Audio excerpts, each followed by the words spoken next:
예수님은 두 가지 명령으로 우리를 초대하셨습니다. 하나는 내게로 오라는 것이고 다른 하나는 내 안에 거하라는 것입니다. 이 중에서 두 번째 명령은 첫 번째 명령의 목적을 나타냅니다. 예수님은 왜 우리를 부르셨는가? 당신 안에 거하게 하시려고 부르셨다는 것입니다. 앤드류 머레이 목사님의 말씀처럼 예수님은 처음부터 당신 안에 거하게 하시려고 저와 여러분을 부르신 것입니다. 그러므로 예수님 안에 거하는 것은 예수님의 부름에 응답한 모든 사람들에게 있어서 한평생 힘써야 될 일입니다. 마치 포도나무 가지가 포도나무에 붙어 있어야 하듯이 우리는 그렇게 예수님 안에 거해야만 하는 것입니다. 하지만 우리의 현실을 보면 그렇지 못할 때가 참 많습니다. 우리는 이 당연한 부르심을 잊고 살아갑니다. 예수님의 부르심에 응답하고 난 다음에 그 다음부터는 우리 마음대로 살 때가 너무나 많습니다. 이것은 예수님의 부르신 목적에서 벗어난 것입니다. 예수님의 제자는 누구나 예외 없이 예수님 안에 거하도록 부름받았습니다. 그렇다면 여러분, 예수님 안에 거한다는 것이 구체적으로 어떤 것일까요? 오늘 말씀을 통해서 함께 살펴보도록 하겠습니다. 예수님 안에 거하는 것은 첫 번째로 예수님의 말씀 안에 거하는 것입니다. 7절 말씀을 읽어드리겠습니다. 너희가 내 안에 거하고 내 말이 너희 안에 거하면 무엇이든지 원하는 대로 구하라. 그리하면 이루리라. 예수님 안에 거하는 것을 다른 말로 어떻게 말씀하십니까? 내 말이 너희 안에 거하면. 예수님 안에 거하는 것은 다른 말로 하면 예수님의 말씀이 우리 안에 거하는 겁니다. 예수님의 말씀으로 우리 마음이 채워지고 우리가 그 말씀의 지배를 받는 상태를 의미하는 것입니다. 이런 의미에서 예수님은 내 안에 거하라 우리를 부르신 것입니다. 예수님은 당신의 말씀이 그 안에 거하는 사람들에게 특별한 약속을 하십니다. 너희가 내 안에 거하고 내 말이 너희 안에 거하면 무엇이든지 원하는 대로 구하라. 그리하면 이루리라. 무엇이든지 원하는 대로 구하는 대로 응답해 주시겠다고 약속하십니다. 여러분, 왜 이러한 약속을 주시는 걸까요? 우리의 마음이 말씀으로 채워지면 우리의 기도의 내용이 달라질 것을 아셨기 때문입니다. 우리의 마음이 말씀으로 충만해질 때 내 마음을 기쁘게 하는 기도가 아니라 주님의 마음을 기쁘게 하는 기도를 하게 될 것을 아셨기 때문입니다. 김남주 목사님이 쓴 깊은 기도를 경험하라 라는 책에 보면 다음과 같은 대목이 나옵니다. 아무리 열심히 기도한다고 하더라도 그 기도가 진정으로 능력을 발휘하는 기도가 되기 위해서는 기도자가 전적으로 하나님의 사람이 되어야 합니다. 하나님의 사람이 될 때 그의 기도도 능력 있는 기도가 된다는 것입니다. 그런데 어떻게 우리가 하나님의 사람이 될 수 있습니까? 그분의 말씀으로 충만해질 때죠. 바로 이것이 예수님이 오늘 말씀에서 우리에게 하고 있는 말씀입니다. 너희가 내 안에 거하면, 내 말이 너희 안에 거하면, 너희가 내 사람이 되면 무엇이든지 원하는 대로 구하라. 그리하면 응답될 것이다. 기도의 열매를 약속하고 계신 것입니다. 야고보서에는 기도의 사람 엘리야의 이야기가 나옵니다. 엘리야는 우리와 성정이 같은 사람이로되 우리와 똑같은 사람이로되 그가 비가 오지 않기를 간절히 기도한즉 3년 6개월 동안 땅에 비가 오지 아니하고 다시 기도하니 하늘이 비를 주고 땅이 열매를 맺었느니라. 엘리야의 기도로 하늘문이 열리기도 하고 닫히기도 했는데 그 이유는 그가 간절히 기도했기 때문이다 라고 설명을 하는 말씀입니다. 그런데 좀 더 깊이 생각해 보면 엘리야는 단지 간절히 기도만 한 것이 아닙니다. 기도하기 전에 그의 마음에는 하나님의 뜻으로 채워져 있었습니다. 비가 오게 하는 것, 또 비가 멈추게 하는 것, 그것이 그 당시 하나님의 뜻인 것을 알았기에 그는 간절히 기도했던 것입니다. 하나님의 말씀으로 채워질 때 하나님의 사람이 되는 것이고 예수님의 말씀으로 채워질 때 예수님의 사람이 되는 것이고, 그러한 사람에게 주님은 무한한 기도의 열매를 약속해 주고 계십니다. 우리가 매일 적은 시간이라도 말씀을 묵상하다 보면 그 말씀 속에서 새로운 기도의 제목들을 찾게 됩니다. 기도의 방향이 달라지는 것을 경험하게 됩니다. 말씀이 마음에 채워지기 때문입니다. 이러한 사람이 기도할 때 주님은 무한한 기도의 열매를 약속해 주고 계신 것입니다. 우리가 이렇게 풍성한 기도의 열매를 맺게 되면 또 다른 결과가 찾아오게 됩니다. 8절 말씀입니다. 너희가 열매를 많이 맺으면 내 아버지께서 영광을 받으실 것이요 너희는 내 제자가 되리라. 이 말씀을 헬라어 본문에 충실하게 번역하면 이렇게 번역이 됩니다. 너희가 열매를 많이 맺고 그래서 나의 제자임을 증명한다면 내 아버지께서 영광을 받으실 것이다. 우리에게 기도의 열매가 맺어지면 어떤 결과로 이어지는가? 먼저는 저와 여러분이 예수님의 참된 제자임이 증명이 됩니다. 그 다음에 그것을 보시면서 하나님께서 영광을 받으십니다. 우리가 말씀 안에 거할 때 하나님이 영광을 받으시는 놀라운 결과까지 이어지게 되는 것입니다. 사랑하는 성도 여러분, 예수님 안에 거하십시오. 그분의 말씀 안에 거하십시오. 날마다 예수님의 말씀으로 여러분의 마음을 채우시기 바랍니다. 예수님 안에 거하는 것은 두 번째로 그분의 사랑 안에 거하는 것입니다. 9절에서 이렇게 말씀하십니다. 아버지께서 나를 사랑하신 것 같이 나도 너희를 사랑하였으니 나의 사랑 안에 거하라. 예수님 안에 거하는 것, 다른 말로 하면 그분의 사랑 안에 거하는 것입니다. 내 안에 거하라 말씀하신 주님께서 나의 사랑 안에 거하라고 말씀하고 계십니다. 그런데 여러분, 예수님의 사랑 안에 거한다는 것이 무엇을 말하는 것일까요? 한번 자녀와 부모의 관계로 설명을 해보면 이런 거죠. 자녀들이 부모를 무시하고 부모의 사랑에 대한 필요를 느끼지 못할 때는 부모에게 함부로 대하는 경우가 종종 있습니다. 반면에 부모의 사랑을 느끼고 그 사랑이 필요하다고 느끼면 부모를 대하는 자녀의 태도는 달라집니다. 예수님의 사랑 안에 거한다는 것은 그 후자에 가까운 것이죠. 예수님의 사랑에 거한다는 것은 풀어서 말하면 이런 겁니다. 예수님의 사랑을 기뻐하는 거예요. 그 사랑 때문에 힘을 얻는 거고요. 그 사랑을 깨지 않도록 노력하는 것입니다. 내 사랑하는 그분을 위해서 살아가는 것을 의미합니다. 예수님은 당신의 모든 제자들이 당신의 사랑 안에 거하기를 원하세요. 당신이 하나님 아버지께로 돌아가신 다음에도 그렇게 되기를 원하십니다. 저와 여러분도 예수님의 사랑 안에 거하는 그런 복된 은혜가 있기를 주님의 이름으로 축복합니다. 예수님의 사랑 안에 거하기 위해서 어떻게 해야 되는가? 예수님이 이렇게 말씀하시죠. 내 계명을 지키는 자가 나의 사랑 안에 거하는 것이다. 10절 말씀입니다.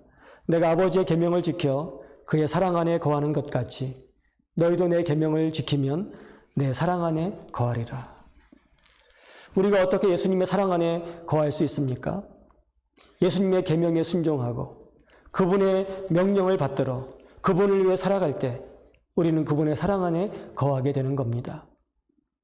예수님은 하나님 아버지의 사랑 안에 거하기 위해서 친히 그러한 삶을 사셨고 당신의 제자들을 향해서 내가 이렇게 살았던 것처럼 너희도 나를 위해 살라고 말씀하십니다. 예수님의 계명에 순종하는 것, 이것은 예수님의 사랑 안에 거하기 위한 유일한 조건입니다. 힘써 예수님의 계명에 순종하는, 힘써 그분의 명령을 받들어 살아가는 저와 여러분 되시기를 바랍니다. 불트만이라는 독일 신학자가 있습니다. 오늘 말씀에 대해서 아주 적절한 설명을 했습니다. 그는 예수님의 사랑 안에 거한다는 것을 한마디로 요약합니다. 그것은 곧 그분을 위해 사는 것이다.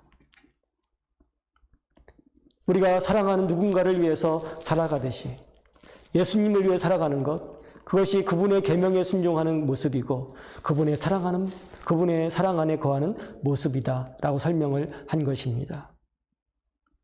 주님을 위해 살아가는 것, 이것이 그분의 사랑 안에 거하는 조건입니다.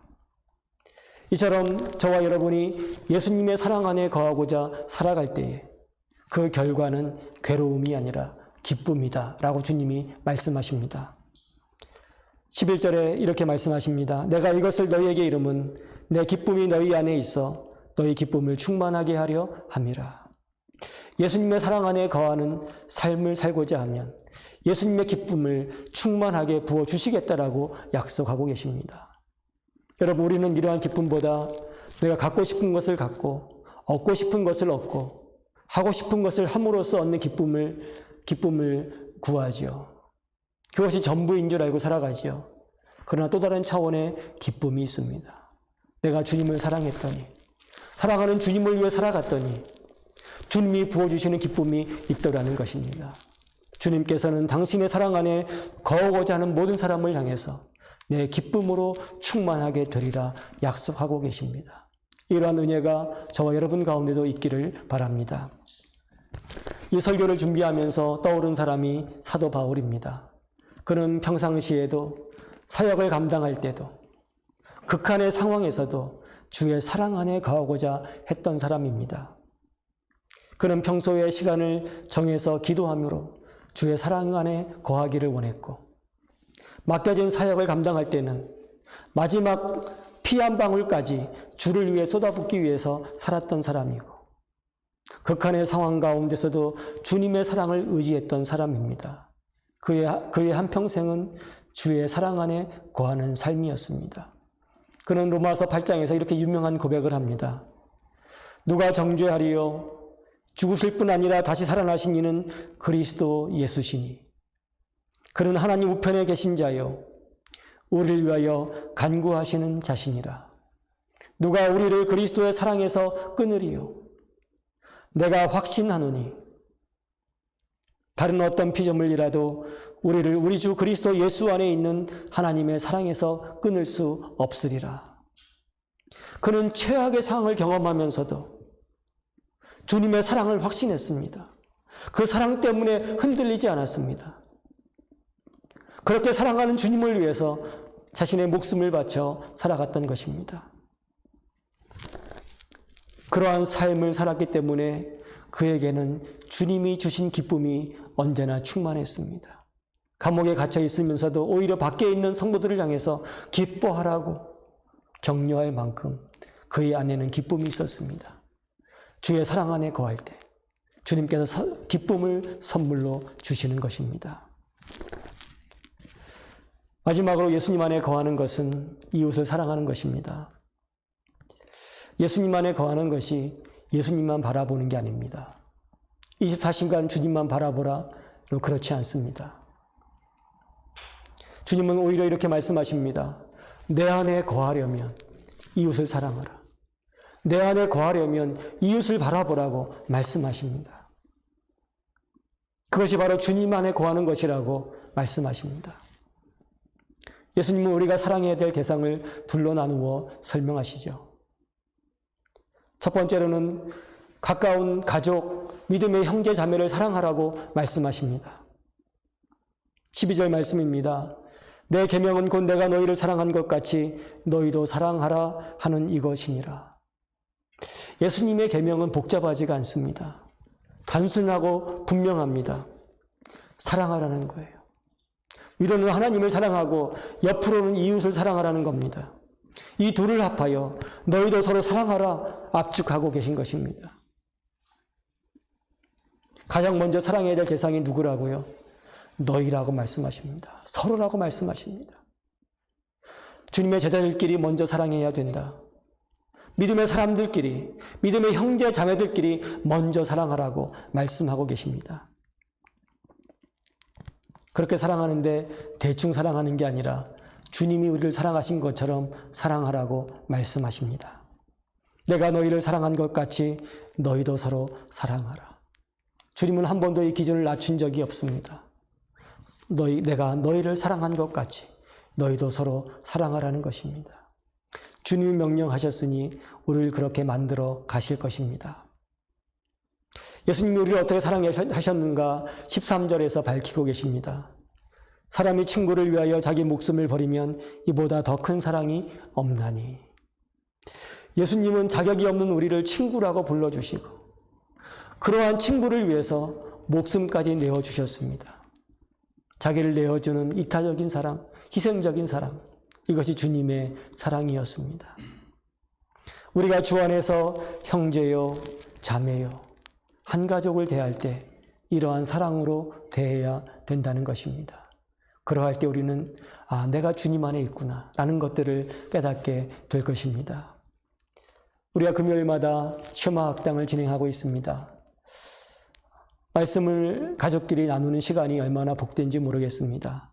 지난 금요일 쉐마 학당 시간에도 또 다른 은혜의 시간이었습니다. 인생에서 언제가 마라의 쓴물과 같았던 시기였는가? 이 질문을 대답하는 차례가 되었습니다. 가족 중 한 사람이 이렇게 대답을 했습니다. 지금이 마라와 같은 쓴물의 시간인 것 같다고 이야기했습니다. 가족 아무도 자기를 이해해주지 않고 도와주지도 않고 일이 너무 많다는 겁니다. 또 다른 가족이 이렇게 이야기합니다.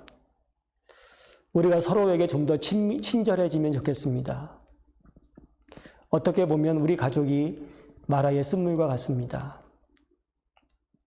이 무겁게 시작된 이야기는 서로 돕고 좀 더 친절해지기로 약속하면서 은혜 가운데 끝나게 되었습니다. 살다 보면 당연한 게 가장 소홀해질 때가 많은 것 같습니다. 가족 사랑, 믿음의 형제와 자매를 사랑하는 것, 정말 당연한 일이지만 가장 소홀히 여길 때가 많은 것이기도 합니다. 우리가 가장 먼저 사랑해야 될 대상은 가까이 있는 사람들입니다. 가족이고 믿음의 형제고 자매인 것입니다. 그렇게 서로를 향해서 사랑의 손길을 뻗칠 때 우리는 주님 안에 거하게 될 것입니다. 주님께서는 또한 이렇게 말씀하십니다. 너희 이웃을 사랑하라. 16절 말씀을 보겠습니다. 너희가 나를 택한 것이 아니요 내가 너희를 택하여 세웠나니 이는 너희로 가서 열매를 맺게 하고 또 열매가 항상 있게 하여 내 이름으로 아버지께 무엇을 구하든지 다 받게 하려 함이라. 두 동사가 중요합니다. 세운다라는 동사와 가라는 동사입니다. 이 세운다라고 하는 동사는 특별한 사명을 주어 직분에 임명할 때 사용하는 동사가 세운다는 것입니다. 또 간다는 것은 가야만 되는 사명을 의미하는 것입니다. 너희를 세워서 가게 하였다. 가는 사명, 선교의 사명을 주셨다는 말씀입니다. 이 말씀을 좀 더 풀어서 말하면 주님의 손길이 필요한 이웃들을 찾아가서 복음을 전하고 주의 사랑을 베풀 때 이것이 바로 주님 안에 거하는 것이라는 뜻입니다. 주님은 그러한 말씀을 하고 계신 것입니다. 제자들을 택하신 주님의 목적은 그들을 세워서 가게 하기 위함입니다. 주님께서 저와 여러분을 불러서 주님 안에 거하게 하신 목적이 있다면 찾아가서 복음을 전하고 주의 사랑을 나누게 하기 위함입니다. 우리가 그러한 명령에 부지런히 순종할 때에 주님 안에 거하는 축복을 경험하게 될 것입니다. 이러한 사명을 감당하는 자에게 주님은 다시 한번 기도 응답의 약속을 해주십니다. 너희가 나를 택한 것이 아니요 내가 너희를 택하여 세웠나니 이는 너희로 가서 열매를 맺게 하고 또 열매가 항상 있게 하여 내 이름으로 아버지께 무엇을 구하든지 다 받게 하려 함이라.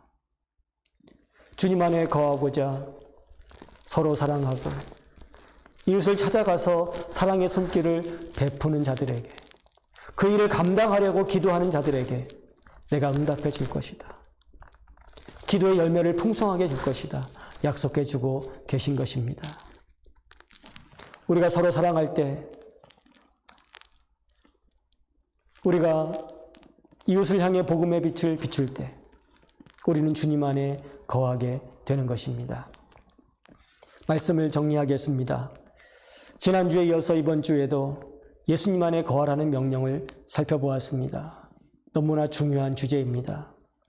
예수님께서 부르신 목적이 주님 안에 거하는 것이기 때문입니다. 여러분, 예수님 안에 거하는 것이 무엇인지 분명히 마음에 새기시기 바랍니다. 그것은 예수님의 말씀 안에 거하는 것입니다. 예수님의 말씀이 여러분의 마음에 머물도록 말씀을 가까이 하시기 바랍니다. 예수님 안에 거하는 것은 또한 그분의 사랑 안에 거하는 것입니다. 그분의 사랑 안에 거하고자 그분의 계명에 순종하고 그분의 명령을 받들어 살아가는 것입니다. 주님의 명령을 받들어 그분을 위해 살아갈 수 있기를 바랍니다. 마지막으로 주님 안에 거하는 것은 이웃을 사랑으로 섬기는 겁니다. 예수님께서 나를 사랑하신 그 사랑을 기억하면서 우리도 흉내를 내는 겁니다. 그러할 때에 성령께서 그 진정하게 사랑할 수 있도록 우리 가운데 역사해 주실 것입니다. 당연하지만 잃어버린 소홀히 여겼던 대상들을 향해서 사랑의 손길을 베풀 수 있기를 바랍니다. 예수님은 당신 안에 거하게 하시려고 저와 여러분을 부르셨습니다. 찬송가 405장 같이 부르시겠습니다.